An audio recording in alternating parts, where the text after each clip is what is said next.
Okay, so we are discussing about various encoding schemes. So basically, these encoding schemes are used to generate the initial population in a GA genetic algorithm based problems.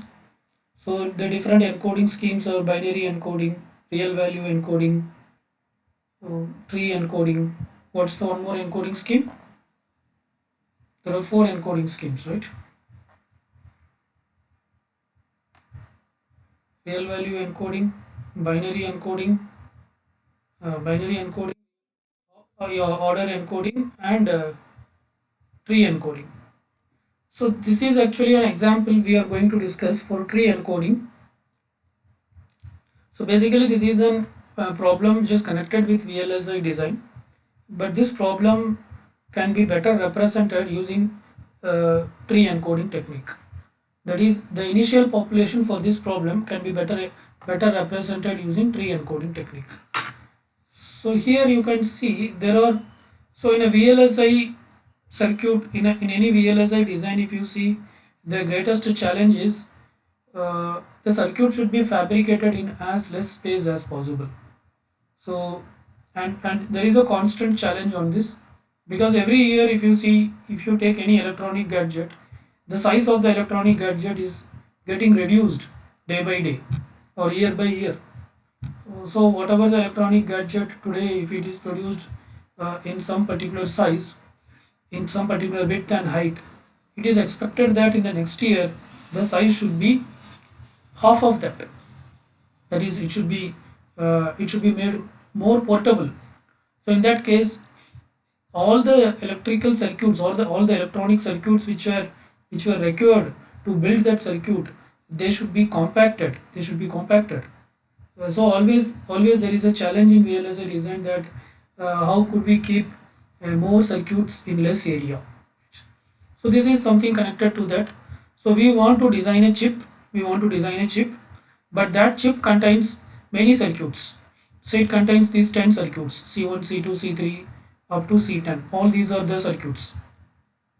Now, what is the best way to arrange these circuits in such a way that the entire area it will occupy should be minimized? So basically, this is a minimization problem.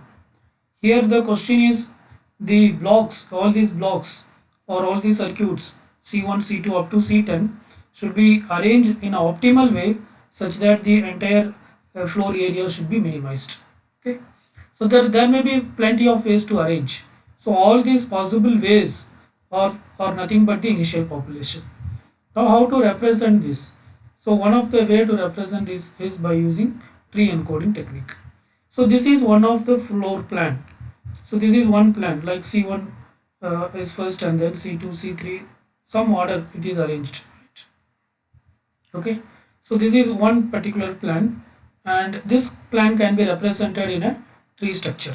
Okay, so here we have n rectangular blocks. In the above example, there are 10 rectangular blocks, but generally there will be n rectangular blocks. So each blocks are called as B1, B2 up to Bn. Okay, so all these blocks are put together, can be represented through a set B, such that each Bi belongs to B, and every block Bi will have certain width and height.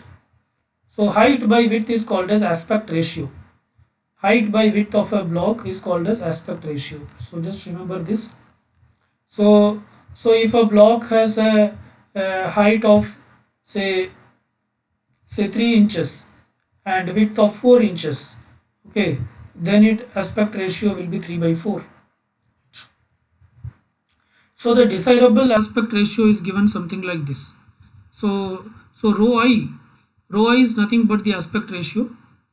uh, Rho I, the desirable aspect ratio, should be between 1 by rho I, that is this h by wi should be, this h by wi should be between 1 by rho I and rho I, where rho I is equal to 1.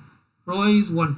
Okay, and this, what do you call, this h by wi should be between these value. AI represents the area of the block. AI is equal to wi into hi. Okay. Uh, sorry, here it is not that always rho I will be 1. It is not that always rho I will be 1. If rho I is 1, then it means that the block is rigid. If rho I is 1, then it means that the block is rigid. Rho I is nothing but this hi by wi is called as rho I. That's it. Okay. Hi by wi is called as rho I. If this value is equal to 1, it means that the block is rigid. And this is how the desirable aspect ratio is given. That is 1 by the h by wi should be in between 1 by rho I and rho I. Okay. So basically it should be between 0 and 1. That's what it means. So here how can we represent the minimization problem in the sense, so we have to minimize many things.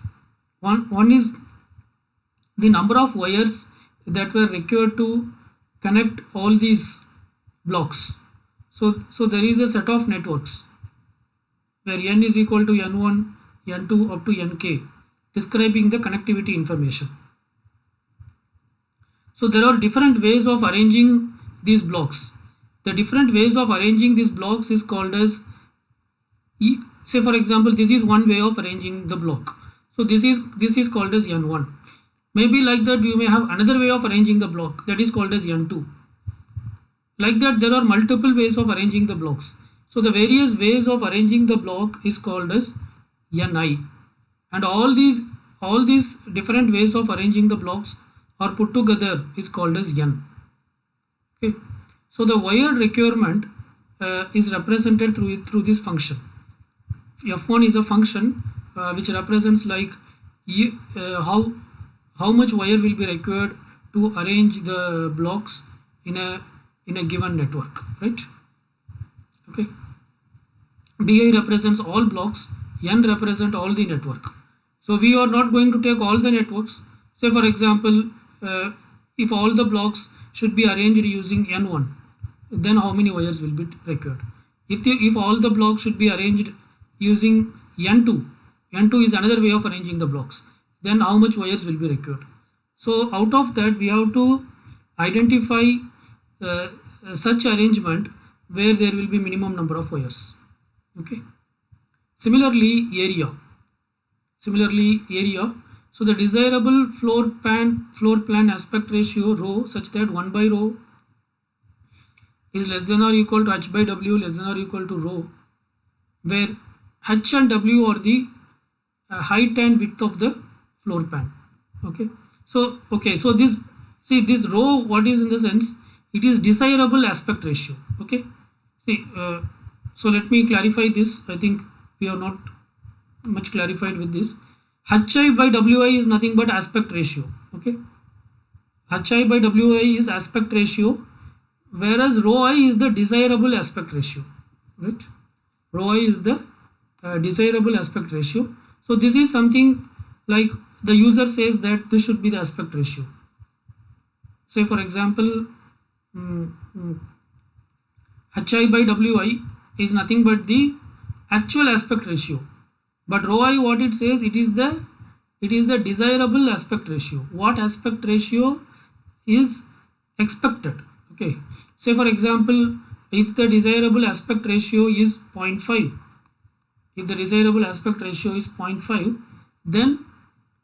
then hi by rho I should be between 1 by 0.5. That is, it should be between 0.25 and 0.5. Okay, right? So this rho I is nothing but the desirable aspect ratio, what is expected. Okay. So generally, if rho I is equal to 1, then it means that the block is rigid. Okay.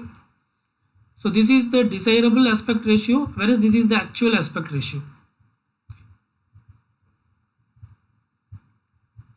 So the desirable floor plan aspect ratio rho I is given like this: 1 by rho I should be less than or equal to h by w, which is less than or equal to rho. That is, h by w should be lying between this. Okay, where h and w are the height and width of the floor plan. Okay, this is the entire floor plan. So here in this case we are talking about each block. In this case we are talking about each block, whereas here we are talking about the entire floor plan. So the entire floor plan is nothing but a collection of blocks. So after arranging all the blocks in a particular order, so there are different blocks of different sizes. After arranging all these things, then this is the entire floor plan. So this has a height and this has a width. Okay, and we should arrange in such a way that these blocks should be arranged in such a way that this h by w should be lying in between 1 by rho and rho. Okay, where rho is the desirable aspect ratio and h by w is the actual aspect ratio. So the area is represented through this function f2. This is another function f2, b, n and rho, where rho is the aspect ratio. So area is represented as a function of all the blocks, the style of arrangement and the aspect ratio. And again our objective here is to reduce the area. So we want to minimize the area because in any typical VLSI circuit, what we want to do, we want to keep the circuit in as much less area as possible. Okay, and then delay. So delay is how much time it is required to arrive at the solution. So that is represented through this function f3, b and n comma rho. Okay, so or I think it is not it is not arriving at the solution. It's the timing information, like how fast the each blocks can communicate. So the entire floor plan contains multiple circuits, right? Circuit 1, circuit 2, circuit 3. So if you want to communicate, say for example circuit 10 is here, how long it will take to communicate from circuit 1 to circuit 10. So that timing information is represented through the function delay, again which is a function of b, n and rho. So again this delay also we want to decrease. So if you decrease the delay, then it means that the circuit works in a faster way. Okay, so this is how this problem can be represented mathematically. So basically we want to minimize all these things. We want to minimize the wires required to connect the different blocks or the different way of arranging the networks. We want to decrease the area of the floor plan, and we want to decrease the delay, that is the timing information which is required to communicate between different sub blocks. Okay, so could someone tell me what is the difference between rho, what is rho and what is h by w? How rho and h by w differs? What is rho and what is h by w?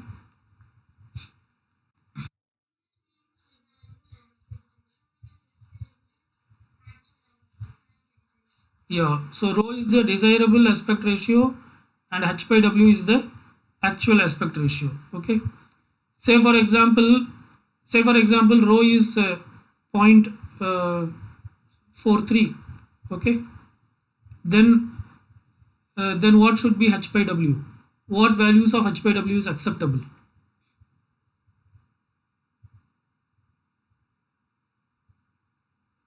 H by w, between which range it is acceptable?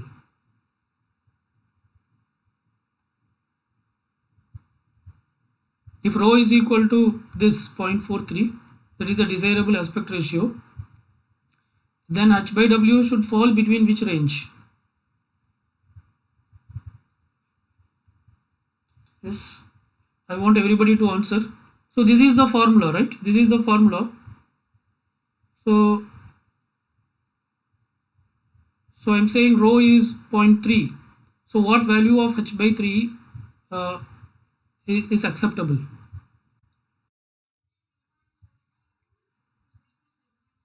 Yeah, so h by w should be between 1 by 0.43 and 0.43. Okay, such aspect ratio will be acceptable. Okay, such aspect ratio will be acceptable. Assume that h by w is equal to, say, what is 1 by 0.43?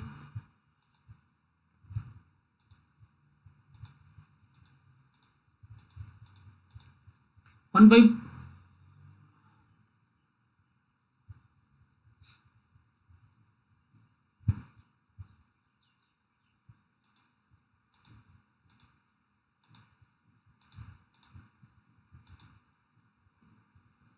Okay, so 1 by 0.43 is 2.32. Okay, it need not be between 0 and 1, and rho is 0.43. Okay, so it should be somewhere between this. Say say for example, the h by w is point 2. Then is this acceptable or not acceptable?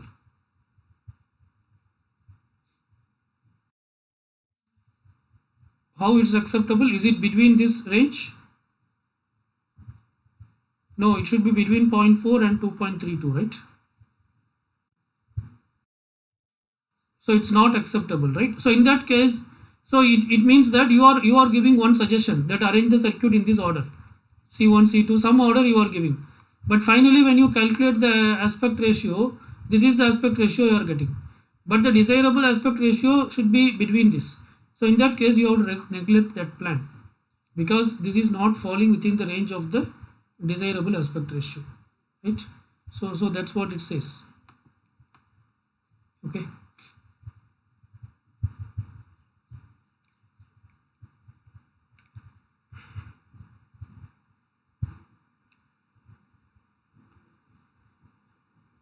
See, as I communicated, I want everybody to respond. Then only I will confirm that you are attending the class. Okay, whether it is correct or not, you should respond. At least you should type in the chat what is whenever I ask something. So the desirable aspect ratio is some value, and the actual aspect ratio will be something else, and the actual aspect ratio should lie between 1 by desirable aspect ratio and the desirable aspect ratio.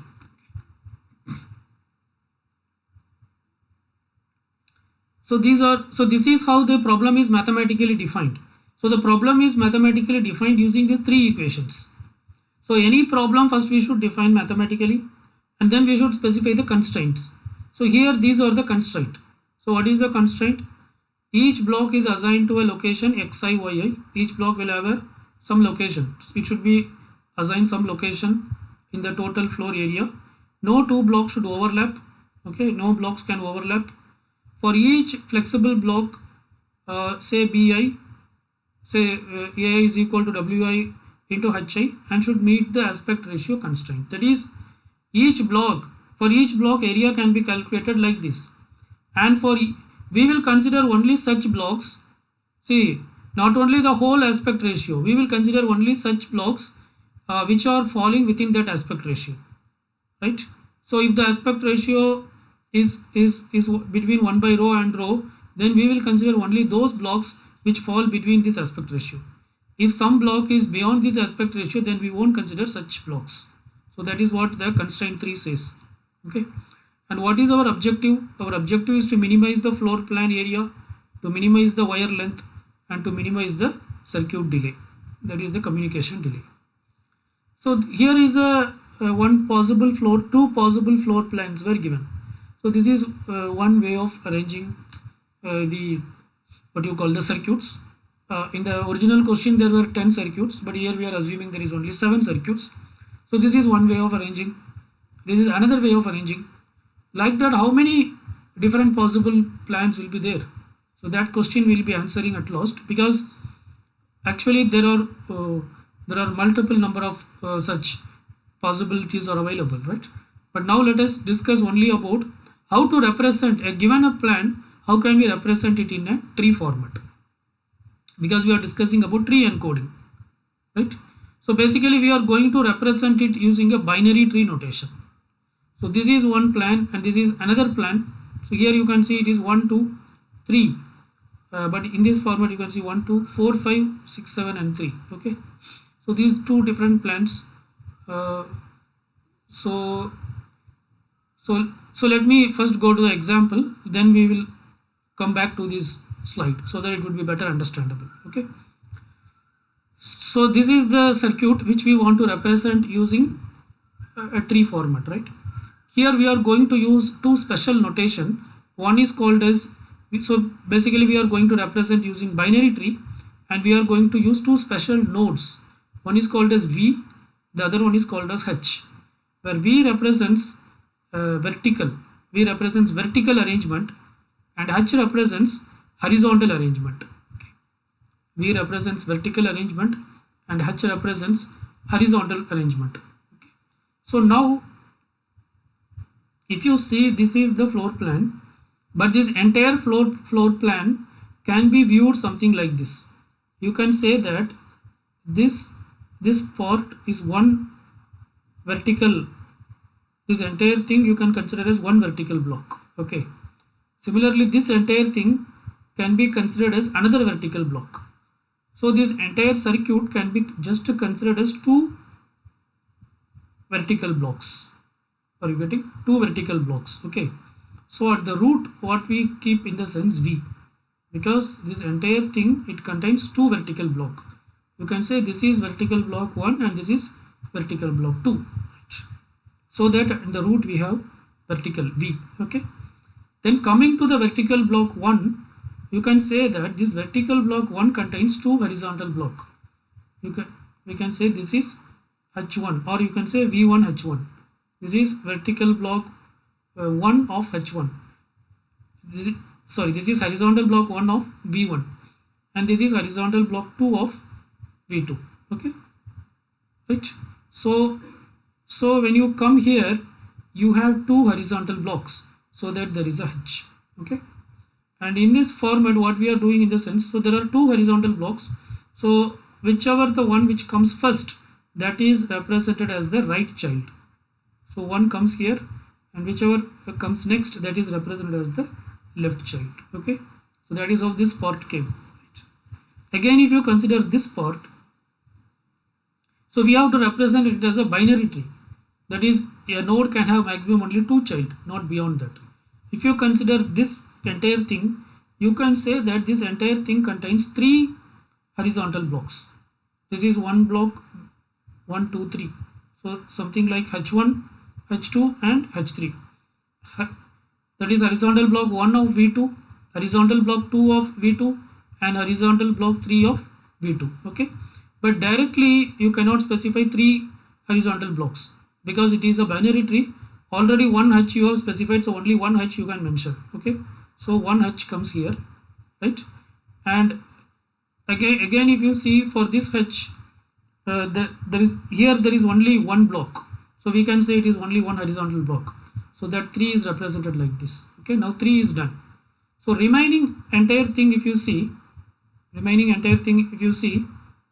okay, so this is one horizontal block, this is another horizontal block. Okay, so as we already discussed, whatever the first one, that will be so this entire thing is one horizontal block, so this will be coming as the right child.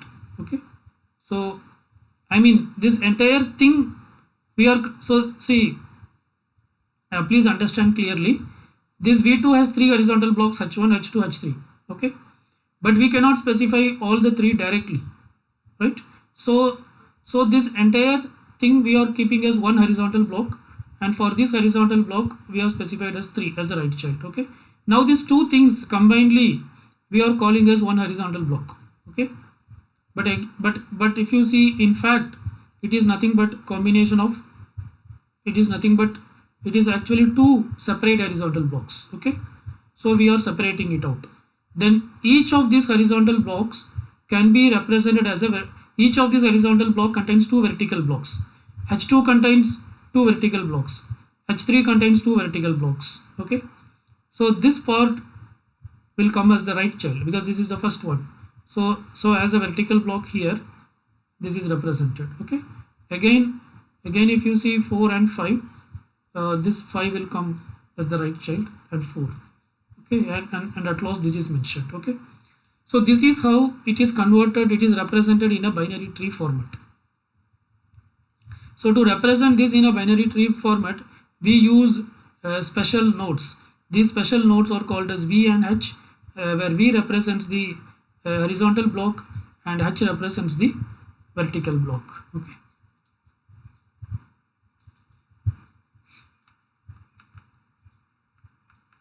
So now let us understand this. So a floor plan can be modeled by a binary tree with n leaves. So when you create a floor plan with a binary tree, there will be n leaves and n minus internal nodes will be there. For example, So here n represents the number of circuits. You can see this particular floor plan, it contains 7 circuits, 1 2 3 4 5 6 7 circuits, and if you count the leaf nodes, there will be 7 leaf nodes, 1 2 3 4 5 6 and 7. And if you count the internal nodes, the nodes which are not leaf node, okay, if you count the non-leaf nodes, those will be n minus 1. So 1 2 3 4 5 6. So these are the non-leaf nodes. So how many non-leaf nodes are there? There are n minus 1 non-leaf node. Okay. If a circuit contains, say we want to design a VLSI circuit, we want to represent a VLSI circuit which contains many smaller circuits using some floor plan and using an tree notation, binary tree notation. Okay, assume that VLSI circuit contains say 50 circuits. Okay, 50 smaller circuits like C1, C2 up to C50. Okay, if you represent this as a binary tree, then that binary tree will have how many leaf nodes?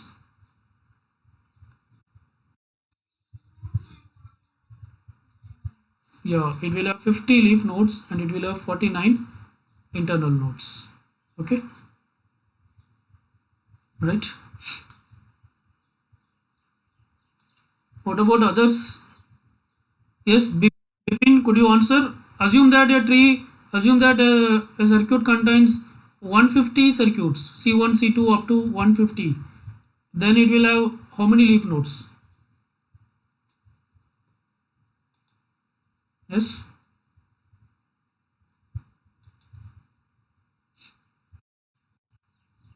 $150. How many internal nodes? 149. Yes, Sai Charan and Bipin, are we following?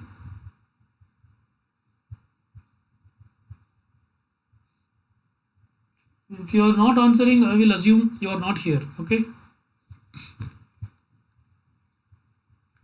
Fine. So this is the basic representation. So as we have already discussed, any node can also be any tree can also be represented using either in-order traversal or pre-order or post-order. Okay. So this post-order is otherwise called as Polish notation.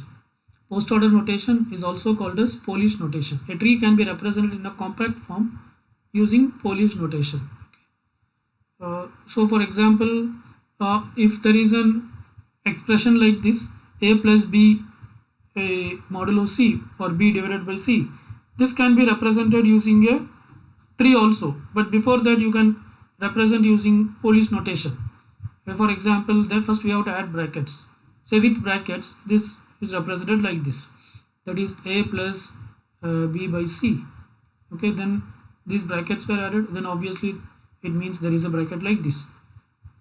So this slash will replace this bracket and this plus will replace this bracket. Okay, so it will be a b c slash plus. Okay, that is how we got this, right? Okay, similarly if you see this circuit, this expression, so here there is no brackets, but then you can add the brackets. So generally it will be executed from left to right, so we can keep a bracket here and then here. Okay, so which means that this plus will replace this one and this minus will replace this one. So it is ab plus c minus, right?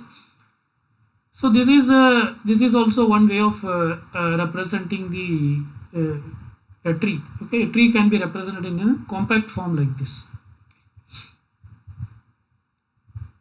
Right.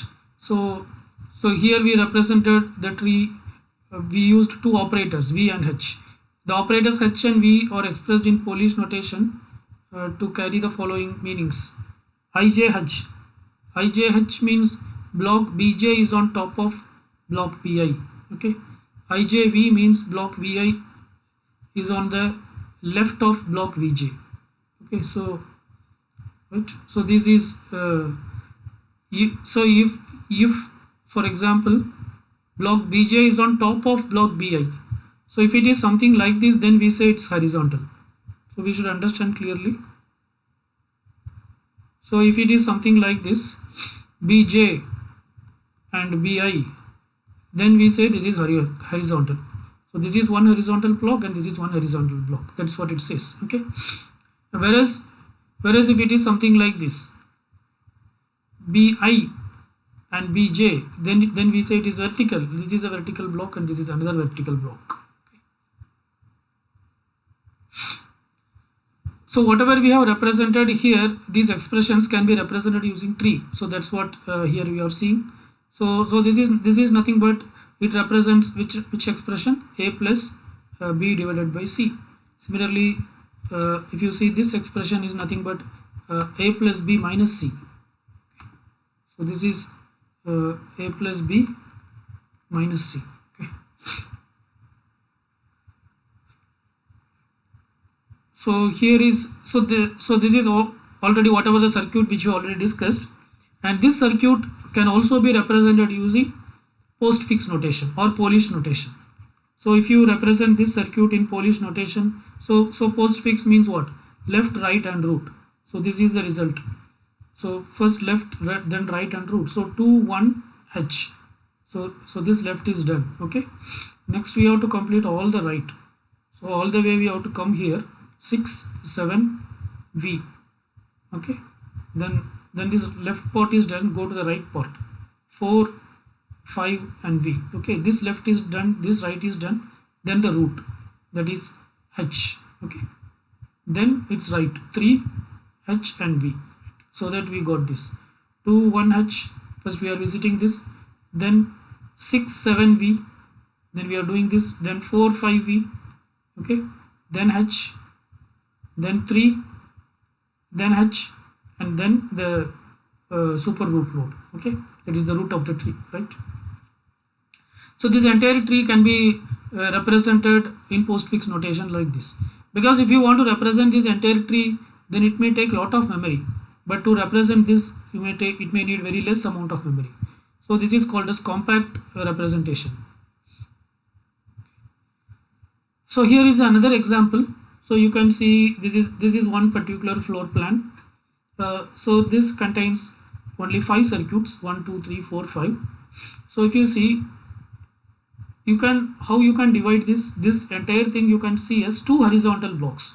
This is what you can say, that this is one horizontal block and this is one horizontal block. Okay, so at the top now we have H, not V. Okay, and this entire thing will come as the right part of the tree, right? So to the left part we have a direct this one, right?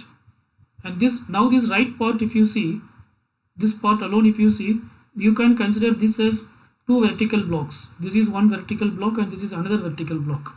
So here at the root of the subtree we have vertical. Okay, again if you see, this is only 1 2.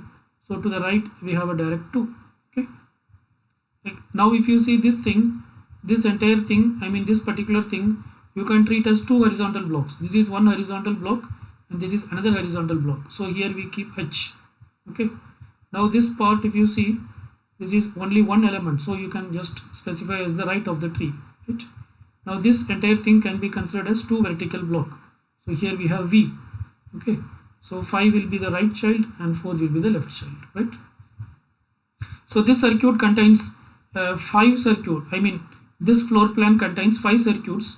So there will be 5 leaf nodes, 1 2 3 4 5, and there is 4 internal nodes, right? So here is a question. This is a tree is given. Could you draw a plan for this? So this is the question. Given this tree, how will you make a plan? So any idea? So at the top we have V. So what does it mean? 2 vertical.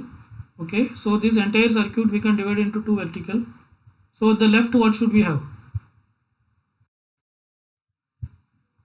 Yeah, 1 and 2. The right, what should we have?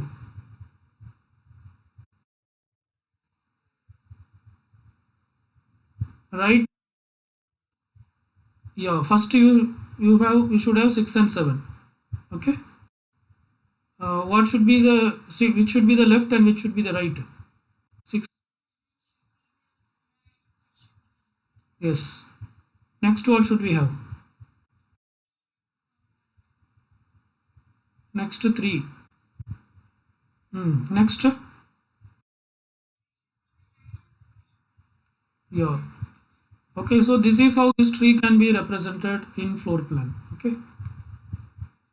So so you can convert either tree to a floor plan or a floor plan to a tree, either way, right?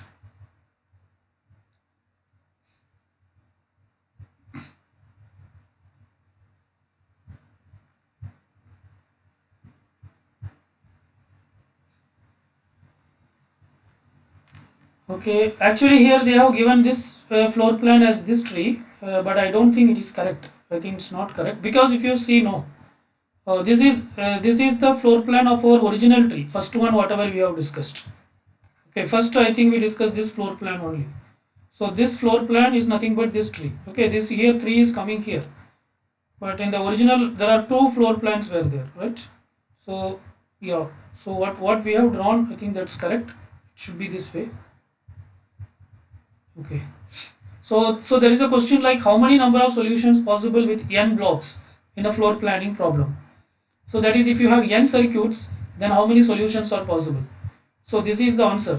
The answer is the number of possible solutions are 1 by n plus 1 into n c 2n. Okay, it is 1 by n plus 1, uh, what do you call, n, it will represent something like this in maths, no? So it is this many number of floor plans are possible. So it is a massive number. It will be a very big number. So it may not be possible to represent all the possible combinations. So we may consider some set of combinations, and from that we have to identify the optimal solution. Okay.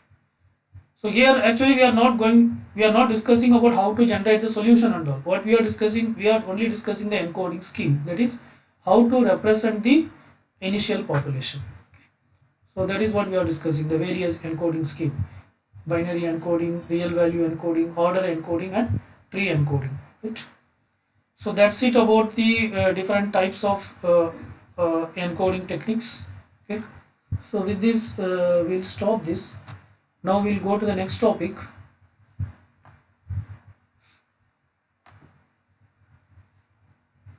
So in today's lecture, we'll be discussing about selection and fitness evaluation and selection. So these are so to recall again, these are the various GA operations. So in genetic algorithm, there are many operations, as we have discussed in the previous lectures. So encoding is used to find the initial population, and next we'll be discussing fitness evaluation and selection. That is, after identifying the initial population, we have to find the fitness of each individual, and then we have to identify the individual with uh, good fitness score, and these will be selected for generating the offspring. Okay.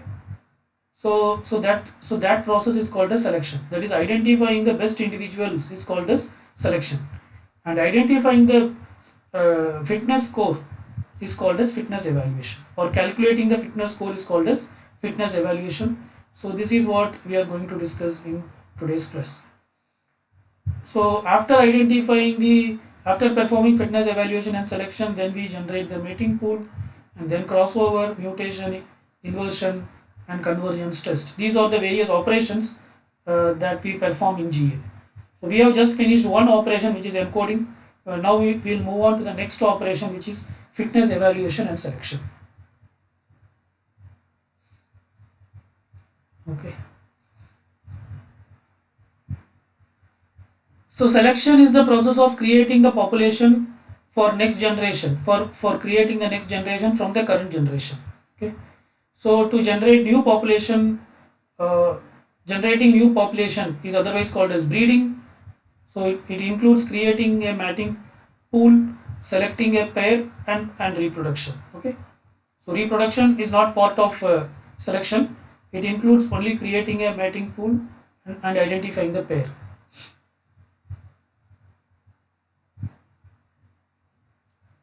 So in GA there is a need to create next generation, because we may not be happy with the current individual. So each individuals are nothing but solution. So if the convergence is not met, then we have to create new solution, as long as the convergence criteria is not satisfied. Okay, so there is a need to create next generation. The next generation should be such that it should move towards the optimal solution. So why we generate next generation? Because we are not happy. That is, we think that it is not an optimal solution. Okay, so the next generation should move towards the optimal solution. So random population generation may not be a wiser strategy. So it is not that you can randomly say the set of population contains many individuals. Each individual is nothing but a solution. So for creating the next generation or for mating, it is not that we will randomly pick up someone. No, you should follow some strategy. You should follow some strategy so that the individuals with best fitness score will be selected for mating. Okay, so that the next generation will be there is a possibility that the next generation will produce an optimal solution. Okay, so this process of identifying the correct individual is called as selection, right? So you cannot go with random generation. Random population generation may not be a wiser strategy. Better strategy follows a biological process.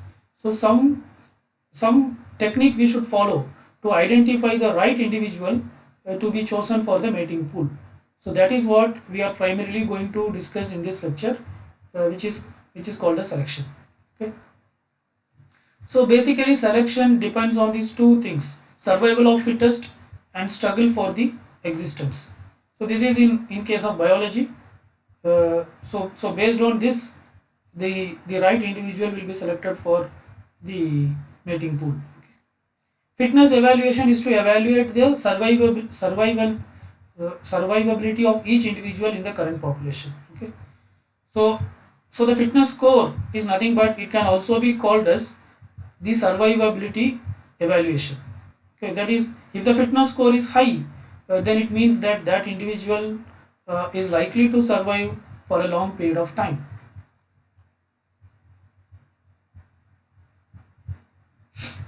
So the next question is how to evaluate the fitness of an individual. So the simplest strategy could be to take the confidence of the values of the objective function. So if there is a single objective function, so basically to identify the fitness value can be calculated using the objective function. For every problem, we initially represent a problem using some mathematical notation, right? So those mathematical notation are nothing but the objective function, and using the objective function, the fitness can be evaluated, right? Say for example, let us take this particular problem.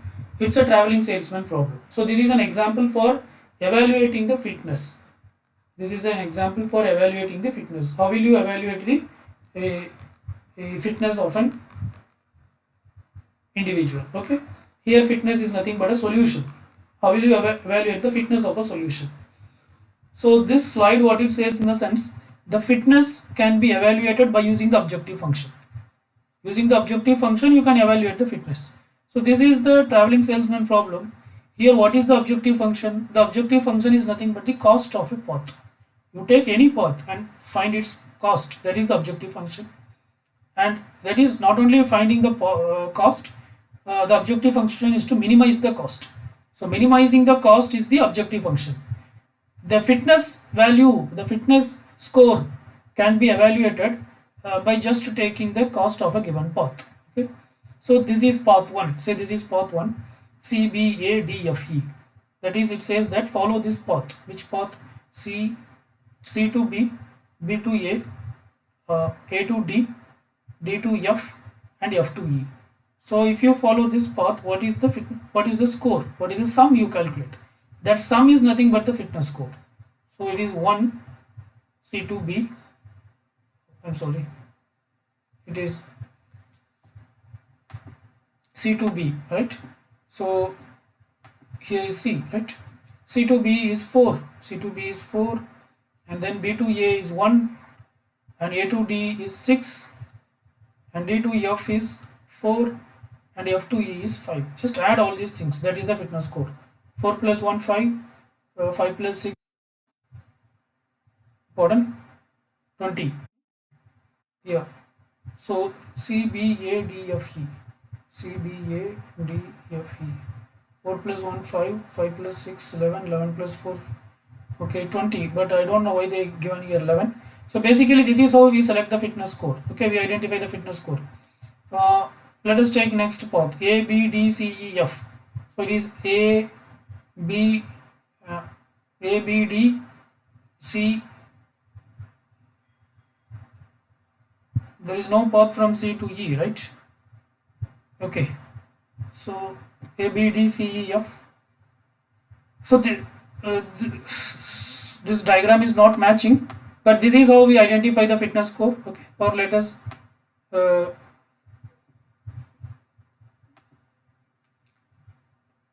so the point is to identify the fitness score. Okay. After identifying the fitness score, here what is our objective? Our objective is to minimize. Our objective is to minimize the fitness score, right? So you have to pick up the one which has the least fitness score. So which path has the least fitness score? So this particular path has the least fitness score. So you can take the one with the smallest value, right? So this is the so in this case this is the one which is more fittest. Okay, because we want the solution, we want to minimize. Here the objective function is to minimize, so we have to take the one with the least fitness score. Okay, so so maybe you can say that we will take the uh, fit we will take the uh, law we will take the fitness values uh, who are least 3. So these 3 were considered, remaining 2 were just ignored because their fitness score is more, right? Okay, so this is how we calculate the fitness of a particular solution.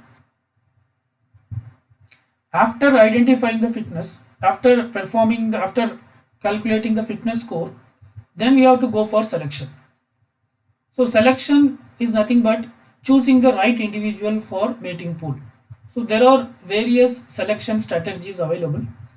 So basically these 6 selection strategies are available. These are canonical selection, roulette wheel selection, rank based selection, tournament selection, steady state selection, and Boltzmann selection. Okay, we will be discussing all these 5 techniques. We will not be discussing this Boltzmann selection.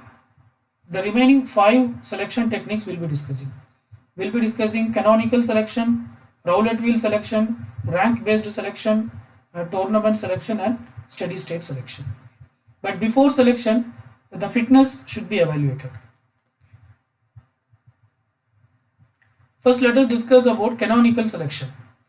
In canonical selection, what we do in the sense, we measure the, this is in canonical selection, this is how we measure the fitness of each individual. Fitness is defined for the ith individual as follows. Fitness of ith individual is equal to Fi by F. Okay, where Fi is the evaluation associated with ith individual of the population. Okay, so here what is Fi? If you see, Fi is nothing but the evaluation associated with the ith individual. It means it is the fitness score of the ith individual. Okay, so if you apply for the ith individual, if you perform the objective function, whatever the result you get, that is called as Fi. Okay, divided by F. What is this F? Or it is F bar. F bar is the average evaluation of all individuals in the population size n. Okay, right? Say for example, F1, there are some fitness score given like this. Say the population contains only 4 individuals. Okay, say the fitness score of F1 is 0.3, F2 is 0.4, F3 is 0.6, and F4 is 0.2. Okay, now if you want to calculate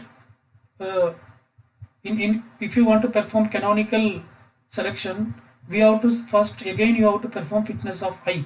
So fitness of 1, say for example fitness of 1, if you want to calculate, it is nothing but Fi. What is Fi? F1. What is F1? 0.3. 0.3 divided by average of all these things. average of all these things. What is the average? That is 0.3 plus, so that is F bar. F bar is what? It will be 0.3 plus 0.4 plus 0.6 plus 0.2 divided by n. In this case, what is n? N is 4. So if you do this, you will get some value. Okay. So that is F bar. So 0.3 by F bar.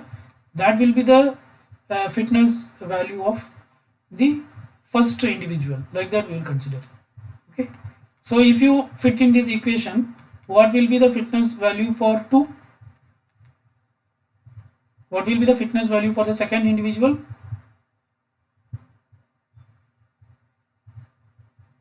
Yes, are you following? Yeah, 0.4 by F bar. Okay. What will be the fitness value for F4 or fit of F? 0.2. This is 2. Okay. 0.2 by F bar. Okay. So like that. So initially you have to find fitness. That is sure. That is using the normal fitness evaluation technique. That is by solving the objective function. The fitness of each individual should be calculated. But again, this canonical selection, it further performs or it refines the fitness score by following this technique. Okay. After that, what it does in the sense, in an iteration, we calculate F. So that is we calculate this fitness value Fi by F bar for all individuals in the current population. Okay. In canonical selection, the probability that individuals in the current population are copied and placed in the mating pool is proportional to their fitness. So then we will identify, say, some P individuals whose fitness score is high. Okay. Here the size of the mating pool is P percentage of n. If say if n is 100, then from that we identify, say 10 percentage means we identify 10 individual with highest fitness score for the mating pool. So the convergence rate depends on P, that is how much percentage you are selecting for mating. So the convergence depends on that. So this type of selection is called as canonical selection. So basically these two techniques, canonical selection and Rowlett wheel selection, it comes under a technique called proportionate based selection. Proportionate based selection. Whereas rank based selection, it comes under a technique called ordinal based selection. So we are not going deep into canonical selection, that is in the sense we are not discussing any problems, but this is the whole idea. But we will be discussing some problems on Rowlett wheel, because Rowlett wheel and canonical selection is more or less same, because they are derived from the same class of selection technique, which is nothing but proportionate based selection. Okay.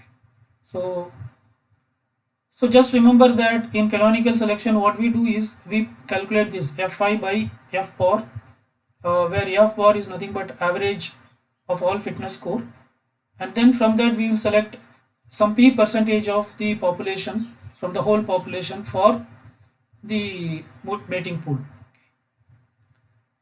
Next we will be discussing Rowlett wheel selection. Okay, fine.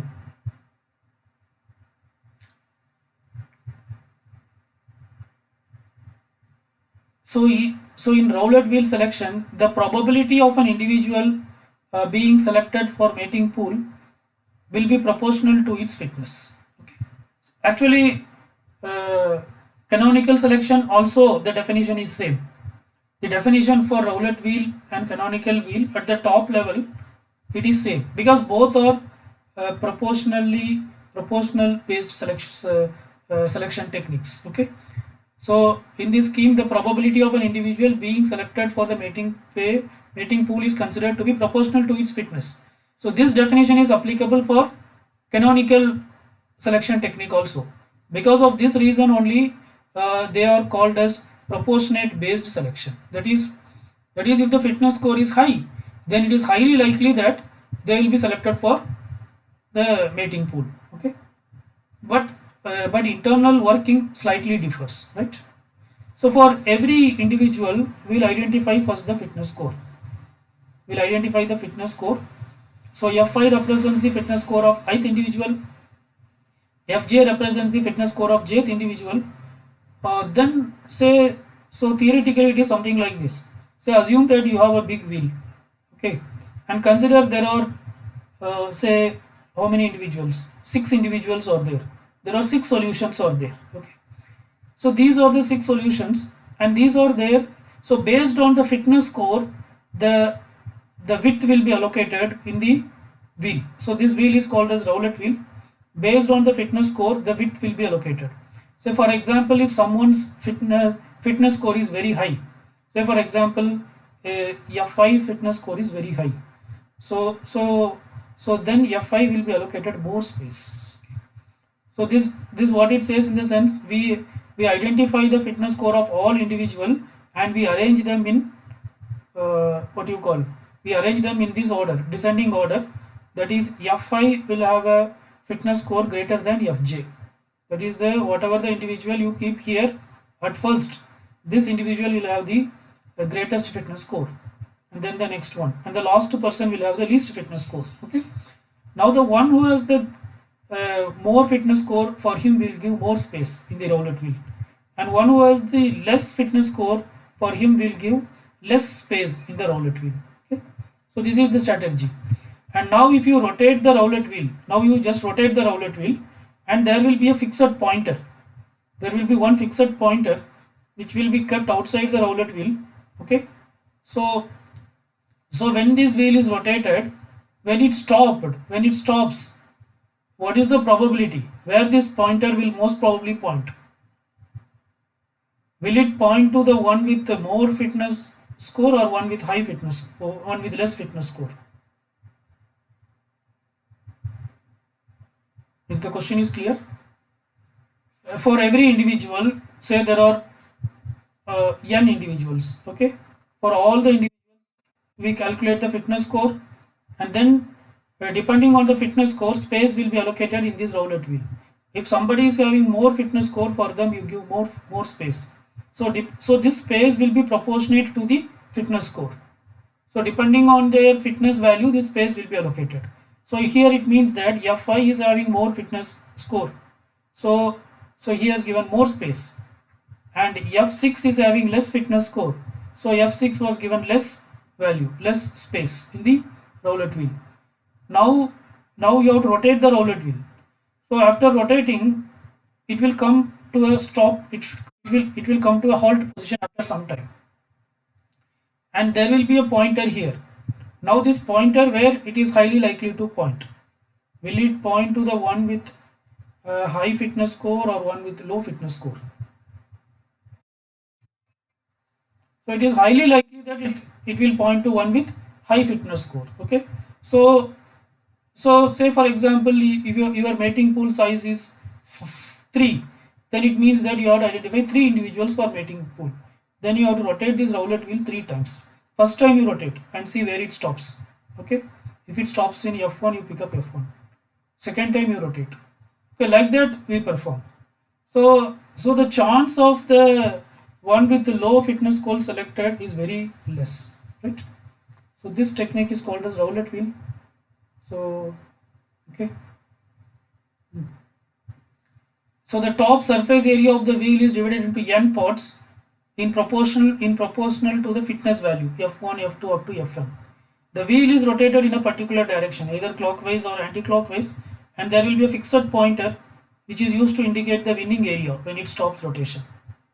A particular sub-area representing a GA solution is selected to be a winner probabilistically, and the probability that the ith area will be declared as this. That is, the size of the ith area is given by this equation, Pi by Fi by summation of all Fi, okay. So this is how the area is decided, okay. Area is nothing but what is the fitness. So if you want to find the area of ith individual, first individual, then it is nothing but, P1 is the area of first individual, then it is nothing but F1 by sum of all Fi, okay. So that much area he will get, okay.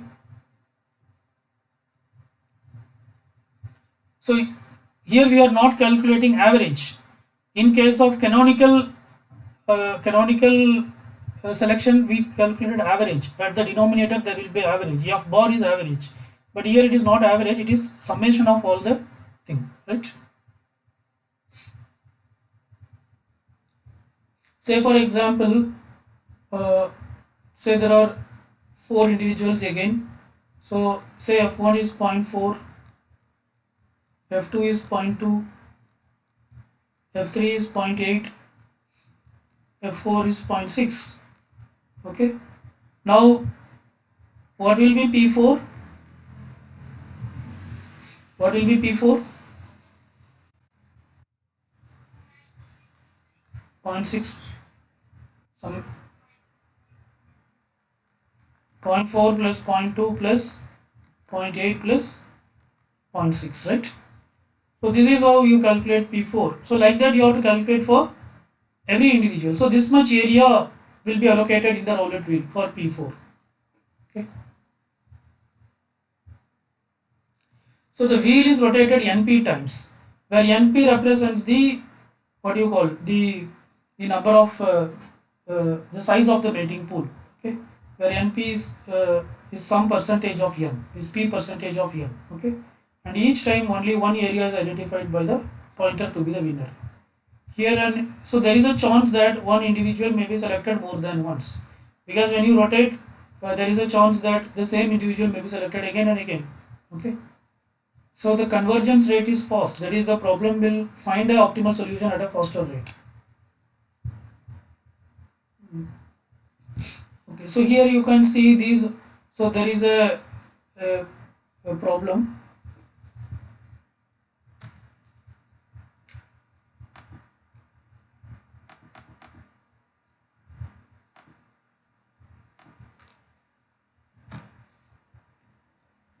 So there are 8 individuals, that is there are 8 possible solutions, 1, 2, 3, 4, 5, 6, 7, 8, and these are the fitness value.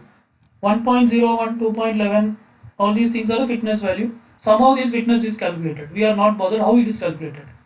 Now how this PA is calculated? So what is P1? How P1 is calculated? Summation of all these things. Okay. So what is the summation of all these things? Could you just calculate it? Because we'll verify for everything. Because there are letters. So it is 1.01 plus 2.11 plus 3.11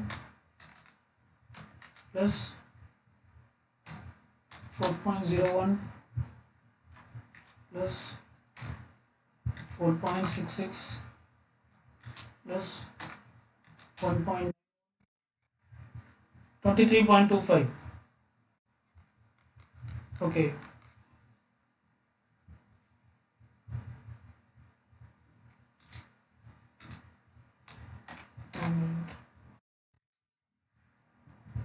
So is it matching or not?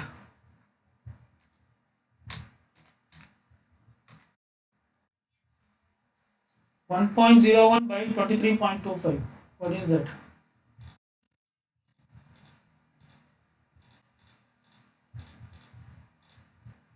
Yeah, 0.043. Okay, so it's rounded to 0.05, right?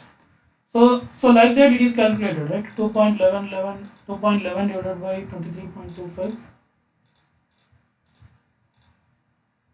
Yeah, 0.09. Yeah, I think it's matching. So like this PA is calculated, right? So this PA gives you the area. So now 20 means what? So 0.20 means in this roulette wheel 20% area will be allocated for 8th individual. So 8th individual he got 20% of area. Okay. And 0.08 is nothing but 8%. So the 7th individual will get 8% area. And the 6th individual also will get 8%. 5th individual gets 20%. Okay. 4th individual gets 17%. 3rd individual gets 13%. Second gets 9%. First gets 5%. So like that the area is allocated, right? So now the wheel will be rotated, and where it stops, like that we find the result. Right? Okay. So theoretically we say that where it will stop. But if you want to implement in a program or something, then what should we do? Uh, so this is how the algorithm is represented for roulette wheel selection. A population size of n with the fitness score. So we'll have a population of size n with its fitness score. And what we want to identify, so selection means what? Selection means identifying the mating pool. We want to identify the mating pool of size np. Okay, we want to identify the mating pool of size np, where np is less than n. Okay, because n is the whole population. So first we have to compute pi. For each individual we have to calculate pi using this equation fi by summation of all fi. Then, so there are other steps are there which we'll be discussing with the problem. See, then what we have to do, calculate the cumulative probability of each of the individual starting from the top of the list. That is, pi is equal to sigma j equal to 1 to I pj. Okay, so what does it mean? See, cumulative probability, say assume that p1 is for someone, say p1 is 0.02, say p2 is 0.06, say p3 is 0.20, say p4 is 0.40. Okay, now what will be the cumulative probability for p1? See this equation, it says that pi, the cumulative probability pi is j equal to 1 to I. So it goes from only 1 to I. Okay, that is for p1 it goes from 1 to 1 only. For p2 it goes from 1 to 2. For p3 it goes from 1 to 3. For p4 it goes from 1 to 4. And just add this normal probabilities. Okay, so what will be the cumulative probability for p1?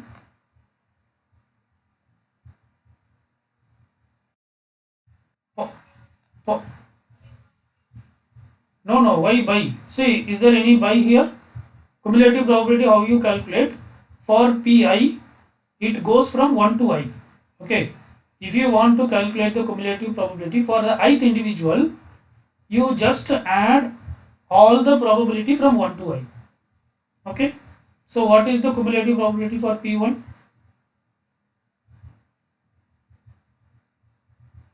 For ith individual it goes from 1 to I. So for first individual it goes from what to what?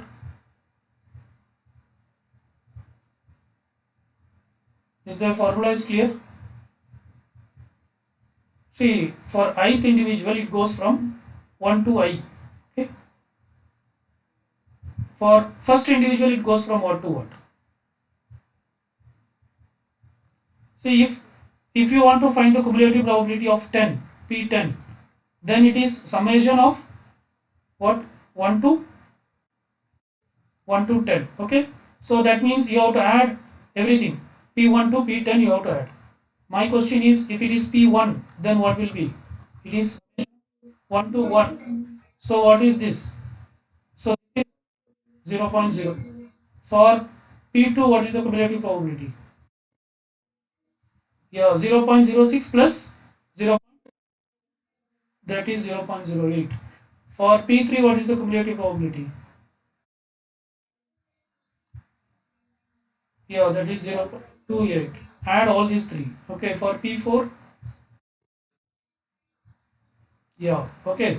So for the last individual, we will be adding everything. Okay, for this, we will be adding this 3. For this, like that we calculate cumulative probability. Okay, so this is how the algorithm proceeds.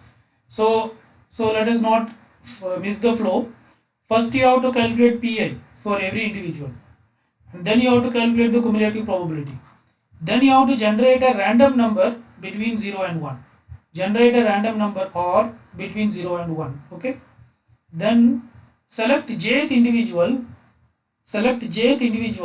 such that r is in between pj minus 1 and pj. Okay, so this, whatever the individual you are selecting, no, this will be added to mating pool. So the objective of selection is to identify the mating pool, or to identify np individuals for mating pool. Okay, so assume that in our case we want to identify say 3 individuals for mating pool. So mating pool, so there is a set mating pool and it should have 3 individuals. So after identifying the cumulative probability, what you have to do is you have to find what you call, you have to find a random number. You have to select a random number between 0 and 1. Okay. So say for example, the random number selected is 0.5. Then what you have to do is select the jth individual such that j is in between pj minus 1 and pj. This, see this difference. This is individual probability, this is small p. Okay, this is cumulative probability is represented as capital P. So from the cumulative probability, based on the cumulative probability, you have to identify an individual whose cumulative probability is between this value. It's between somewhere between pj minus 1 and pj, right? So let us assume, so the third step says that select a random number between 0 and 1. Let us assume the random number selected is 0.5. Okay, now select the jth individual. These four are the individual. Out of these four individual, you have to identify one individual whose cumulative score is lying between pj minus 1 and pj, right? So yeah, so 0, so 0.5 is lying in which area? 0.68. So which is that individual? P4. So P4 will be selected. Okay, right? So then what it says, repeat step 3 and 4 to select NP individuals. We need how many individuals? This is mating pool. So mating pool, we need NP individuals. So not just one individual. So again repeat this. So once again generate some other random number. So now the random number generated is, say now second time, say the random number generated is 0.2. Now it is it is so where j lies. So now which individual? Yeah, it can include, no 0.2 where it, so it is P3. Are you getting between? So what is the highest? I mean more than 0.2. What you have here? 0.28. So and which is less than 0.2?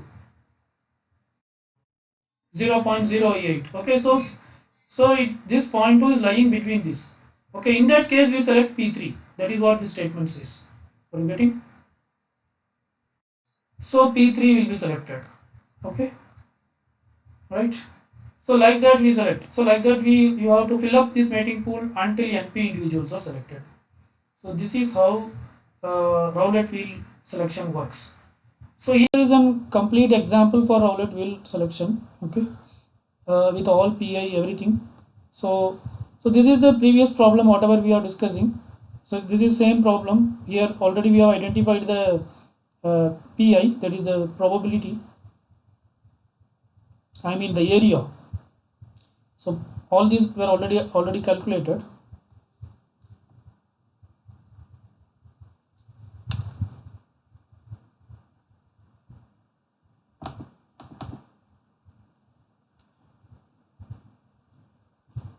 So the Fi is not shown here. So but from Fi this Pi is calculated, and then this Pi is calculated. This is cumulative probability. So how you got this cumulative probability? You know, right? So in this case it is 0.5, 0.05. So this is 0.9 plus 0.5, 0.14. This is summation of these three.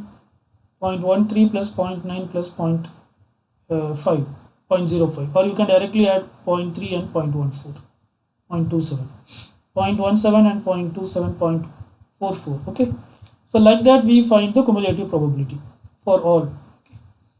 And then for each round, say let us assume we have to, so for mating pool we have to identify NP individuals. So here we are considering NP as 8. So we are assuming that we want to identify 8 individuals. So 8 times we are generating random number. So when you say the first time the random number generated is 0.26. So when it is 0.26, which individual will be selected? 3. So 3 will be selected. Okay. So when any individual is selected, we mark some 1 here. Okay. Some individual may be selected more than once also, so that 2 times this number appears. Okay. So 3 is selected for once. I mean the individual 3 is selected for first time. When the random number is 0.04, which individual will be selected? Why? No, which individual? Tell. 0.04, which individual will be selected?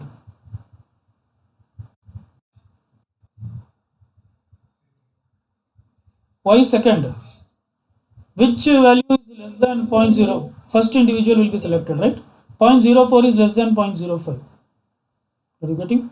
And there is nothing less than that. So the first will be selected. Then 0.48. Now which individual will be selected? 0.48 is lying between which values? From that you have to take the upper limit. Yeah, so fifth individual will be selected. Then 0.43, who will be selected? Fourth individual. It is lying between these two. So fourth will be selected. 0.09, which individual will be selected? Second, because it is greater than first and it is less than second. So upper end you have to go. So second will be selected. Point, which individual will be selected? Yeah, 0.04, fourth will be selected. Okay. Yes. And 0.61, 0.61, yes, fifth individual will be selected. 0.89, eighth individual will be selected. Okay. So like this selection works. Okay. So it is based on this logic we identify. So these are some of the properties of the roulette wheel. The bottommost individual in the population has a cumulative probability of 1. Okay. So the bottommost individual will have a cumulative probability of 1. The cumulative probability of any individual will be between 0 and 1. So the cumulative probability, it cannot be less than 0 or it cannot be greater than 1. Okay. The ith individual in the population represents the cumulative probability from pi minus 1 to pi. Okay. So ith individual, if you take fifth individual, it represents the cumulative probability between 0.43, this is, it represents the cumulative probability between 0.44 and 0.64. Okay, like that, right?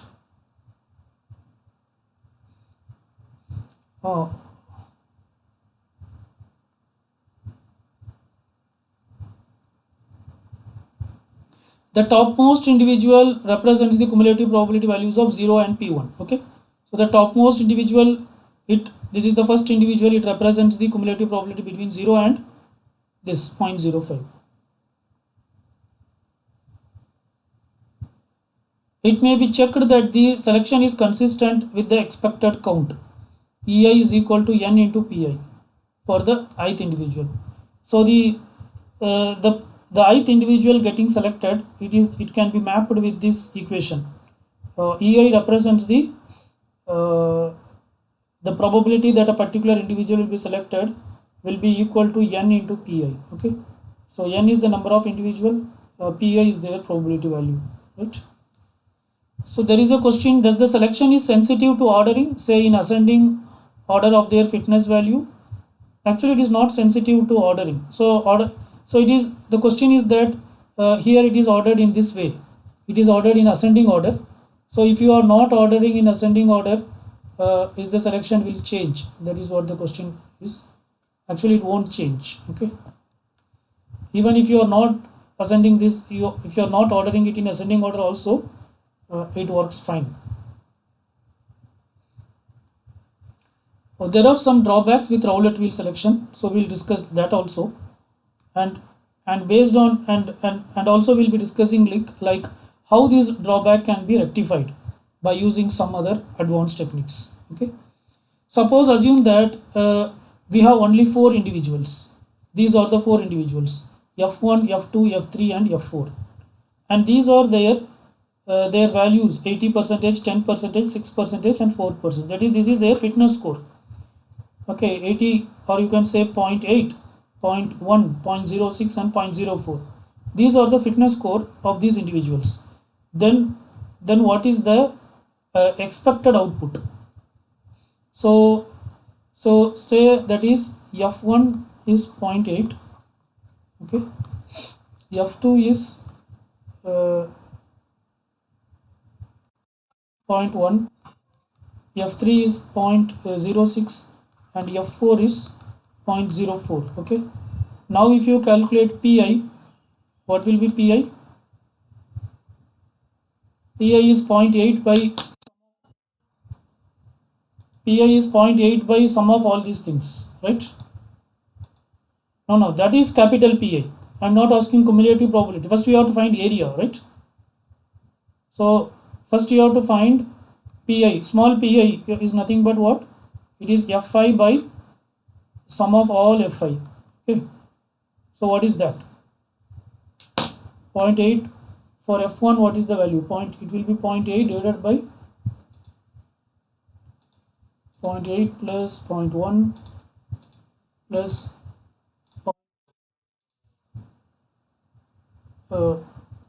okay. What is the sum of all the things? 0.8 plus 0.1 plus 0.06 plus 0.04.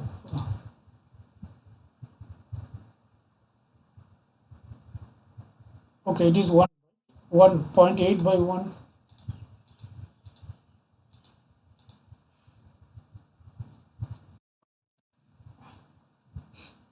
No, 0.8 by 1, it is 0.8, right? Okay, so it is same, right? 0.8, 0.1, 0.06, 0.0. Now calculate now pi will calculate. What is pi? This is 0.8. What is this? Cumulative pi.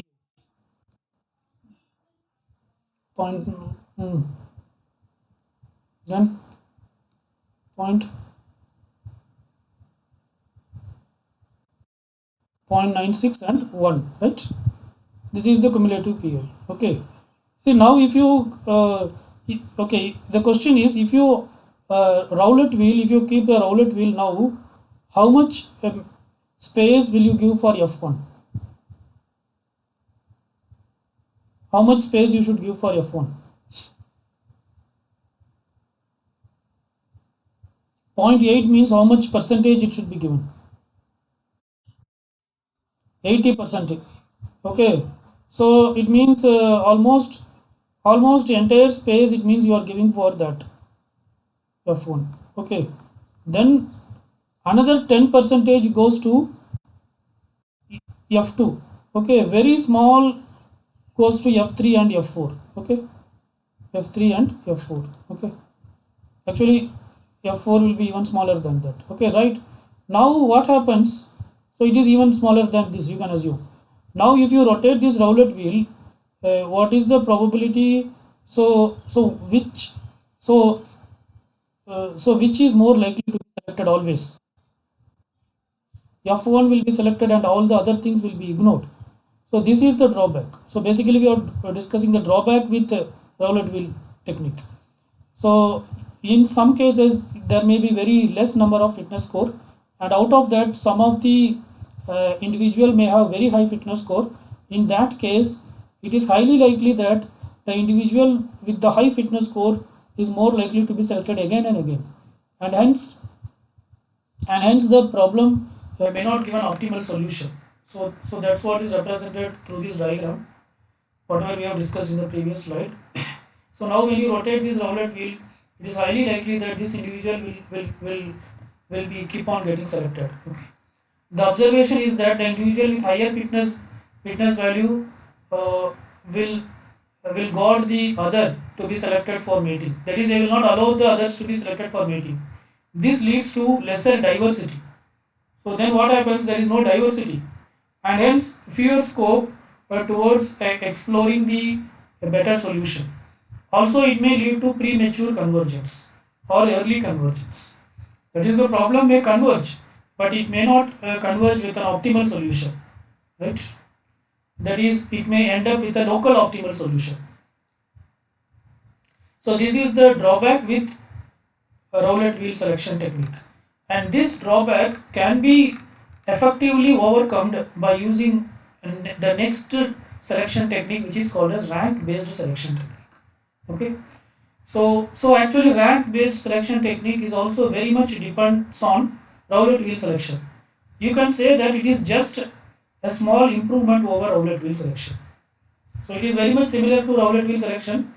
Here we are going to add one level of improvement to roulette wheel selection, so that, so if you take the previous problem, we are going to just to provide more chance for the others also to get selected, so that the problem will converge in a proper way and it may try to reach the optimal solution.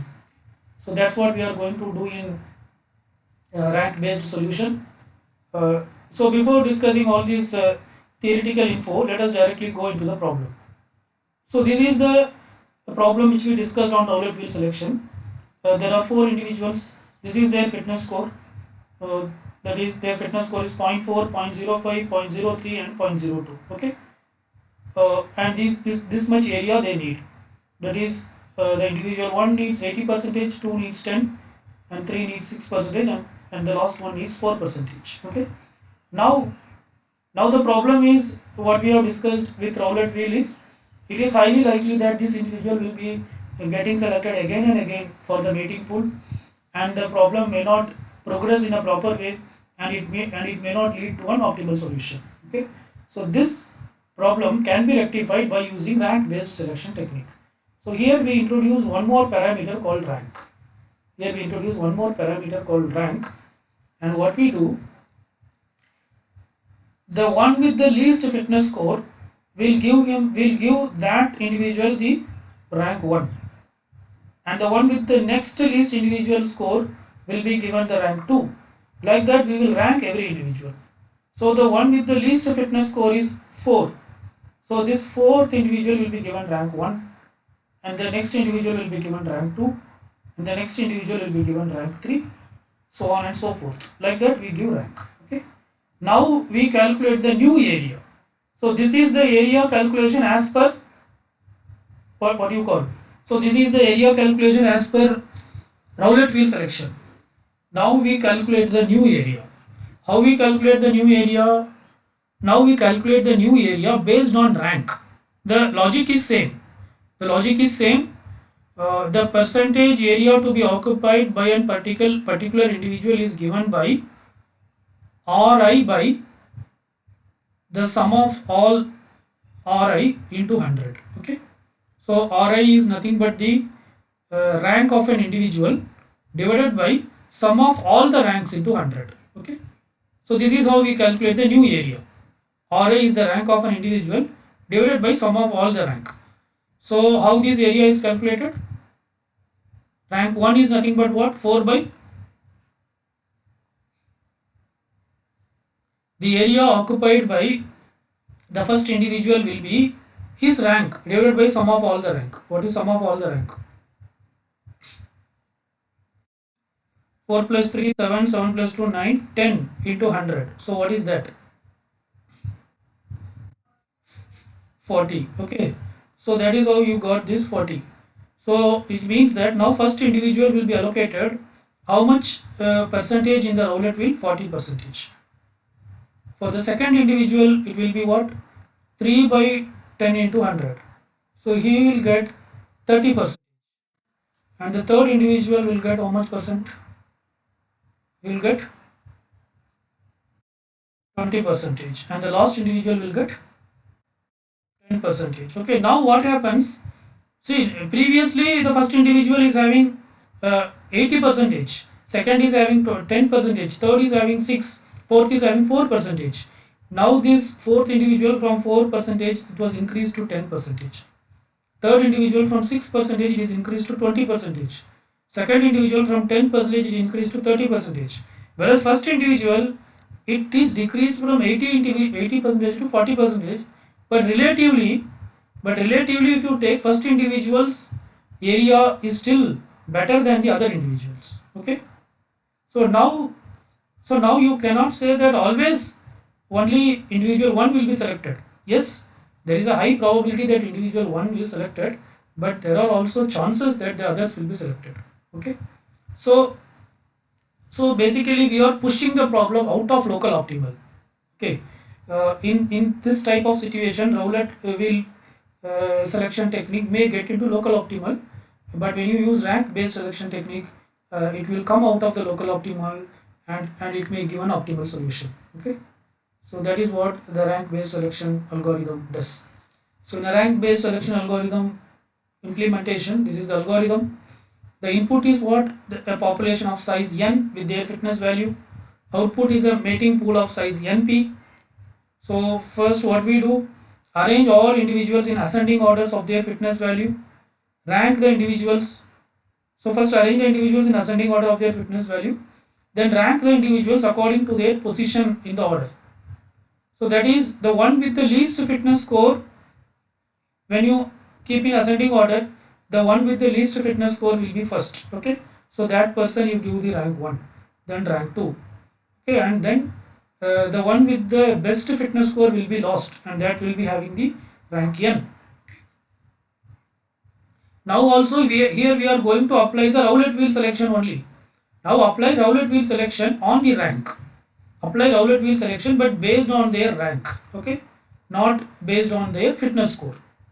For example, the probability pi for the ith individual would be that is in the Rowlett wheel we are going to allocate area. So that area allocation will be based on this formula, Ri by sigma summation of all Ri.